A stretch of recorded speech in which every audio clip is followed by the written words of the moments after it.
안녕하십니까? 임종권사입니다. 네, 우리가 지난 시간에는 열왕기상 12장에서 이스라엘이 남과 북으로 나뉘는 그런 이야기를 읽었죠. 근데 오늘 열왕기상 13장에서는 북이스라엘의 여로보암, 금성아지를 숭배한 여로보암을 하나님이 하나님의 사람을 보내서 책망하시는 그런 이야기로 시작을 합니다. 그런데 그 하나님의 사람이 또 베델에 있는 늙은 선지자의 꾀임에 넘어가서 죽음을 당하게 되는 또 그런 이야기로 그려져 있는 장이기도 합니다. 하나님께서는 여로보암을 택해서 이스라엘의 열 지파를 주셨잖아요. 그래서 그 북이스라엘을 다스리도록 했는데 여로보암이 이렇게 자신의 권력을 유지하기 위해서 금송아지로 우상 숭배를 하면서 변종 종교를 만들어서 여로보암의 길을 걷기 시작하니까 하나님께서 남유다로부터 하나님의 사람을 보내서 그에게 경계하는 말씀을 하십니다. 그러니까 남유다에서 하나님의 사람을 보냈다는 것은 북이스라엘에 하나님의 말씀을 전할 만한 그런 선지자가 없었다는 것을 이야기하는 것이기도 하죠. 이 본문에 보면 여호와의 말씀이라는 표현이 무려 6번이나 나옵니다. 여호와의 말씀으로 남유다의 한 선지자가 북이스라엘에 올라가서 그 여호와의 말씀을 외친다는 거죠. 그 내용이 뭐냐면 다윗의 집에 요시아라 이름하는 아들을 낳을 것인데 그가 여로보암이 지금 제단에 분향하는 그 제단 위에 그 제사장들을 제물로 바칠 것이며 사람의 뼈를 내 위에 사를 것이라 라는 그런 그 내용이에요. 이 하나님의 사람이 여로보암이 금송아지를 분향하는 그 제단 위에서 나중에 요시아라는 임금이 계속해서 이 금송아지 우상숭배가 북이스라엘에 계속될 것을 얘기하는 거죠. 금송아지에 분향하는 제사장들을 제물로 바칠 거고 사람의 뼈를 그 위에 사를 것이라고 이런 아주 끔찍한 예언을 하는데 이 예언의 말씀은 300년 뒤에 실제로 그대로 실현되는 걸 볼 수 있어요. 열왕기하 23장 15절에서 16절을 보면 요시야 왕이 이스라엘로 범죄하게 한 느밧의 아들 여로보암이 베델에 세운 단과 산당을 왕이 헐고 또 그 산당을 불사르고 빻아서 가루를 만들며 아세라 목상을 불살랐더라. 요시야가 몸을 돌이켜 산에 있는 묘실들을 보고 보내어 그 묘실에서 해골을 취하였다가 단 위에 불살라 그 단을 더럽게 하니라. 이 일을 하나님의 사람이 전하였더니 그 전한 여호와의 말씀대로 되었더라 하고 지금 이 열왕기상 13장에 하나님의 사람이 전한 말씀이 그대로 300년 후에 실현된 것을 열왕기하 23장에 기록되고 있다는 거죠. 그러니까 그 말을 듣고 있던 여로보암이 얼마나 화가 났겠어요. 그래서 이 사람을 향해서 이 사람을 잡으라고 손을 폈는데 여로보암의 손이 그 자리에서 말라버리죠. 그러니까 여로보암이 선지자에게 하나님께 구해서 이 손이 성하게 해달라고 하니까 하나님의 사람이 여호와께 은혜를 구하니까 그 손이 바로 성하게 돌아옵니다. 그러니까 여로보암 왕이 이 하나님의 사람에게 자신과 함께 하면 후대하겠다고 하면서 이렇게 자기와 함께 유할 것을 청하지만 그 선지자가 여호와의 말씀에 떡도 먹지 말고 물도 마시지 말고 왔던 길로도 가지 말고 돌아가라 라고 하셨다고 하면서 왕의 집 절반을 준다고 해도 가지 않겠다고 단호하게 말하면서 돌아섭니다.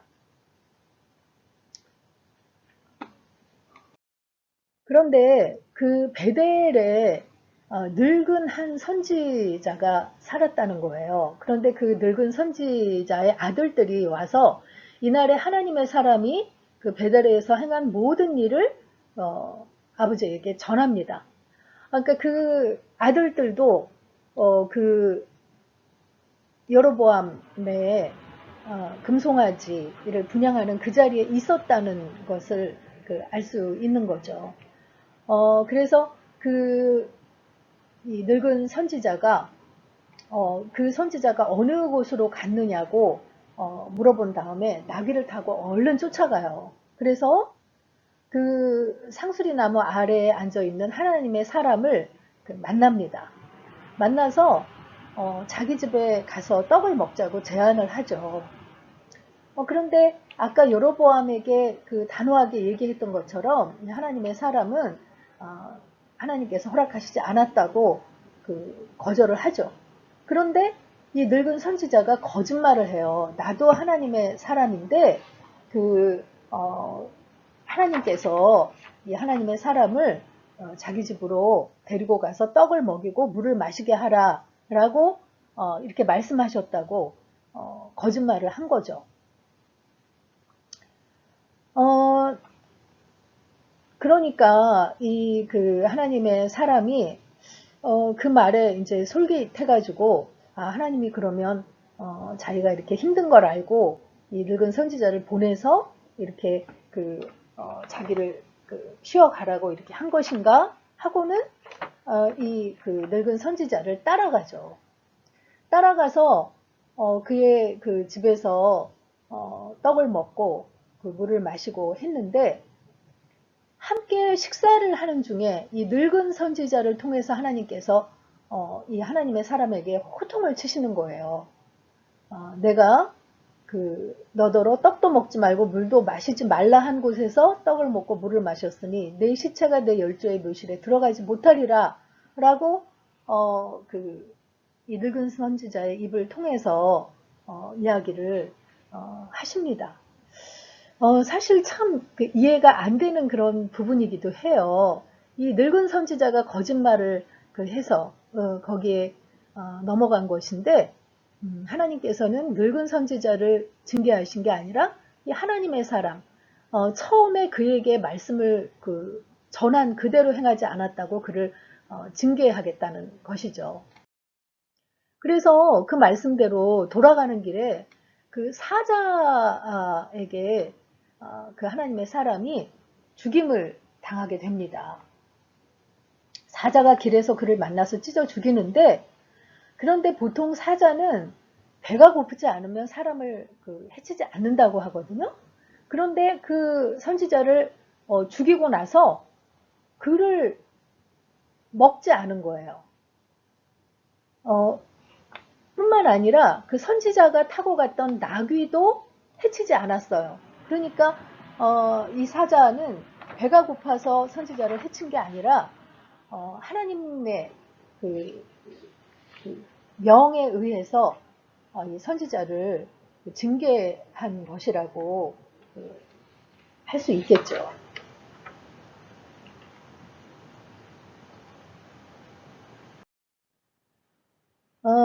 그래서 이 늙은 선지자가 그 소리를 듣고 그에게 그 시체가 있는 곳에 가서 자기 시체를 나귀에 실어가지고 와서 그 성읍에서 슬피 울면서 장사를 지내줍니다.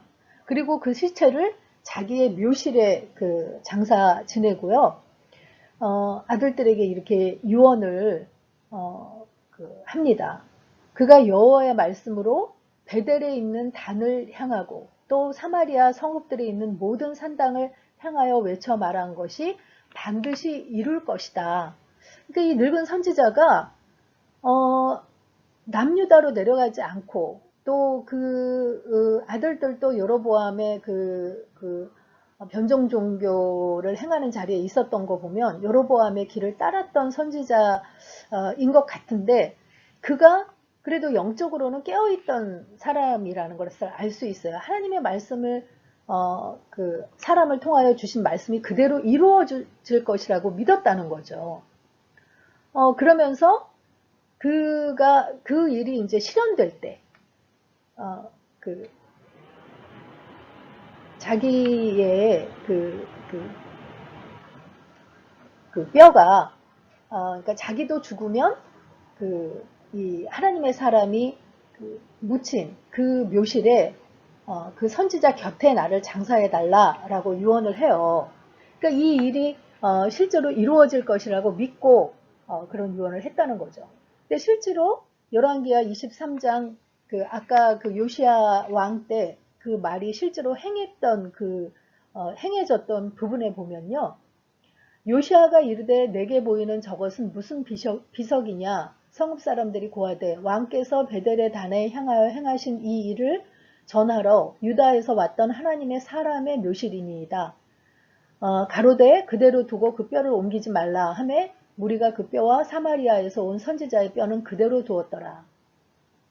전에 이스라엘 열왕이 사마리아 각 성읍에 지어서 여호와의 노를 격발한 산당을 요시아가 다 제하되 베델에서 행한 모든 일대로 행하고 또 거기 있는 산당의 제사장들을 다 단위에서 죽이고 사람의 해골을 단 위에 불사르고 예루살렘으로 돌아왔더라 라고 열왕기하 23장에 기록이 되어 있어요. 그러니까 그 하나님의 사람의 예언대로 그대로 행해졌을 때 다른 그 묘실에 있던 그 뼈들은 그 금송아지를 태운 단에 다시 태우면서 그 단을 더럽게 하는 그 징표로 삼았는데 그 하나님의 사람의 뼈가 묻힌 그곳은 건드리지 않았다는 거예요.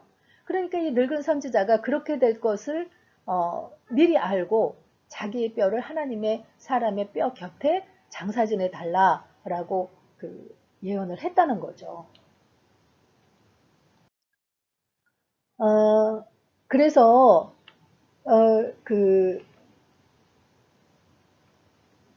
그런데 이제 이 다음에 그 일이 여로보암이 죽음을 맞는 장면이 지금 제가 이제 넘어갔는데요. 여로보암이 이 일 후에도 그 악한 길에서 떠나 돌이키지 아니하고 다시 보통 백성으로 산당의 제사장을 삼되 누구든지 자원하면 그 사람으로 산당의 제사장을 삼았으므로 이 일이 여로보암 집의 죄가 되어 그 집이 지면에서 끊어져 멸망케 되니라 라고 기록을 하고 있습니다. 그러니까 여로보암은 그렇게 하나님의 사람을 보내서 경고를 했음에도 불구하고 그 길에서 돌아서지 않아서 결국 그 집안이 멸문죄화를 당하게 된다 하는 것을 여기서 미리 이야기해주고 있는 거죠.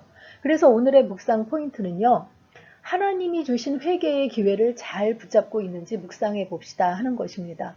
하나님께서 이렇게 엄중하게 경고를 하는데도 돌이키지 않았던 여로보암의 이야기를 우리가 보면서 하나님께서 우리 삶에 이런 회개의 기회를 주실 때 그 기회를 잘 붙들고 있는지 한번 묵상해 보시면 좋겠습니다.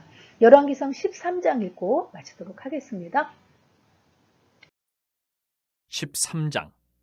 보라, 그때 하나님의 사람이 여호와의 말씀으로 말미암아 유다에서부터 베델에 이르니 마침 여로보암이 제단 곁에 서서 분향하는지라. 하나님의 사람이 제단을 향하여 여호와의 말씀으로 외쳐 이르되 제단아 제단아 여호와께서 이와 같이 말씀하시기를 다윗의 집에 요시아라 이름하는 아들을 낳으리니 그가 내 위에 분향하는 산당 제사장을 내 위에서 제물로 바칠 것이요 또 사람의 뼈를 내 위에서 살리리라 하셨느니라 하고 그날에 그가 징조를 들어 이르되 이는 여호와께서 말씀하신 징조라 제단이 갈라지며 그 위에 있는 재가 쏟아지리라 하며 여로보암 왕이 하나님의 사람이 베델에 있는 제단을 향하여 외쳐 말함을 들을 때에 제단에서 손을 펴며 그를 잡으라 하더라. 그를 향하여 편손이 말라 다시 거두지 못하며 하나님의 사람이 여호와의 말씀으로 보인 징조대로 제단이 갈라지며 재가 제단에서 쏟아진지라. 왕이 하나님의 사람에게 말하여 이르되 청하건대 너는 나를 위하여 내 하나님 여호와께 은혜를 구하여 내 손이 다시 성하게 기도하라. 하나님의 사람이 여호와께 은혜를 구하니 왕의 손이 다시 성하도록 전과 같이 되니라. 왕이 하나님의 사람에게 이르되 나와 함께 집에 가서 쉬라. 내가 네게 예물을 주리라. 하나님의 사람이 왕께 대답하되 왕께서 왕의 집 절반을 내게 준다 할지라도 나는 왕과 함께 들어가지도 아니하고 이곳에서는 떡도 먹지 아니하고 물도 마시지 아니하리니 이는 곧 여호와의 말씀이 내게 명령하여 이르시기를 떡도 먹지 말며 물도 마시지 말고 왔던 길로 되돌아가지 말라 하셨음이니이다 하고 이에 다른 길로 가고 자기가 베델에 오던 길로 되돌아가지도 아니하니라. 베델에 한 늙은 선지자가 살더니 그의 아들들이 와서 이날에 하나님의 사람이 베델에서 행한 모든 일을 그에게 말하고 또 그가 왕에게 드린 말씀도 그들이 그들의 아버지에게 말한지라. 그들의 아버지가 그들에게 이르되 그가 어느 길로 가더냐 하니 그의 아들들이 유다에서부터 온 하나님의 사람의 간 길을 보았음이라. 그가 그의 아들들에게 이르되 나를 위하여 나귀의 안장을 지으라. 그들이 나귀의 안장을 지으니 그가 타고 하나님의 사람을 뒤따라가서 상수리 나무 아래에 앉은 것을 보고 이르되 그대가 유다에서 온 하나님의 사람이냐 대답하되 그러하다. 그가 그 사람에게 이르되 나와 함께 집으로 가서 떡을 먹으라. 대답하되 나는 그대와 함께 돌아가지도 못하겠고 그대와 함께 들어가지도 못하겠으며 내가 이곳에서 그대와 함께 떡도 먹지 아니하고 물도 마시지 아니하리니 이는 여호와의 말씀이 내게 이르시기를 내가 거기서 떡도 먹지 말고 물도 마시지 말며 또 내가 오던 길을 되돌아가지도 말라 하셨음이로다. 그가 그 사람에게 이르되 나도 그대와 같은 선지자라. 천사가 여호와의 말씀으로 내게 이르기를 그를 내 집으로 데리고 돌아가서 그에게 떡을 먹이고 물을 마시게 하라 하였느니라 하니 이는 그 사람을 속임이라. 이에 그 사람이 그와 함께 돌아가서 그의 집에서 떡을 먹으며 물을 마시니라. 그들이 상 앞에 앉아 있을 때에 여호와의 말씀이 그 사람을 데려온 선지자에게 임하니 그가 유다에서부터 온 하나님의 사람을 향하여 외쳐 이르되 여호와의 말씀에 내가 여호와의 말씀을 어기며 내 하나님 여호와께서 내게 내리신 명령을 지키지 아니하고 돌아와서 여호와가 너더러 떡도 먹지 말고 물도 마시지 말라 하신 곳에서 떡을 먹고 물을 마셨으니 내 시체가 내 조상들의 묘실에 들어가지 못하리라 하셨느니라 하니라. 그리고 자기가 데리고 온 선지자가 떡을 먹고 물을 마신 후에 그를 위하여 나귀의 안장을 지으니라. 이에 그 사람이 가더니 사자가 길에서 그를 만나 물어 죽이매 그의 시체가 길에 버린 바 되니 나귀는 그 곁에 서 있고 사자도 그 시체 곁에 서 있더라. 지나가는 사람들이 길에 버린 시체와 그 시체 곁에 선 사자를 보고 그 늙은 선지자가 사는 성읍에 가서 말한지라. 그 사람을 길에서 데리고 돌아간 선지자가 듣고 말하되 이는 여호와의 말씀을 어긴 하나님의 사람이로다. 여호와께서 그에게 하신 말씀과 같이 여호와께서 그를 사자에게 넘기심에 사자가 그를 찢어 죽였도다 하고 이에 그의 아들들에게 말하여 이르되 나를 위하여 나귀의 안장을 지으라. 그들의 안장을 지으매 그가 가서 본즉 그의 시체가 길에 버린 바 되었고 나귀와 사자는 그 시체 곁에 서 있는데 사자가 시체를 먹지도 아니하였고 나귀를 찢지도 아니하였더라. 늙은 선지자가 하나님의 사람의 시체를 들어 나귀에 실어 가지고 돌아와 자기 성읍으로 들어가서 슬피 울며 장사하되 곧 그의 시체를 자기의 묘실에 두고 오호라 내 형제여 하며 그를 위하여 슬피 우니라. 그 사람을 장사한 후에 그가 그 아들들에게 말하여 이르되 내가 죽거든 하나님의 사람을 장사한 묘실에 나를 장사하되 내 뼈를 그의 뼈 곁에 두라. 그가 여호와의 말씀으로 베델에 있는 제단을 향하고 또 사마리아 성읍들에 있는 모든 산당을 향하여 외쳐 말한 것이 반드시 이룰 것임이니라. 여로보암이 이 일 후에도 그의 악한 길에서 떠나 돌이키지 아니하고 다시 일반 백성을 산당의 제사장으로 삼되 누구든지 차원하면 그 사람을 산당의 제사장으로 삼았으므로 이 일이 여로보암 집의 죄가 되어 그 집이 땅 위에서 끊어져 멸망하게 되니라.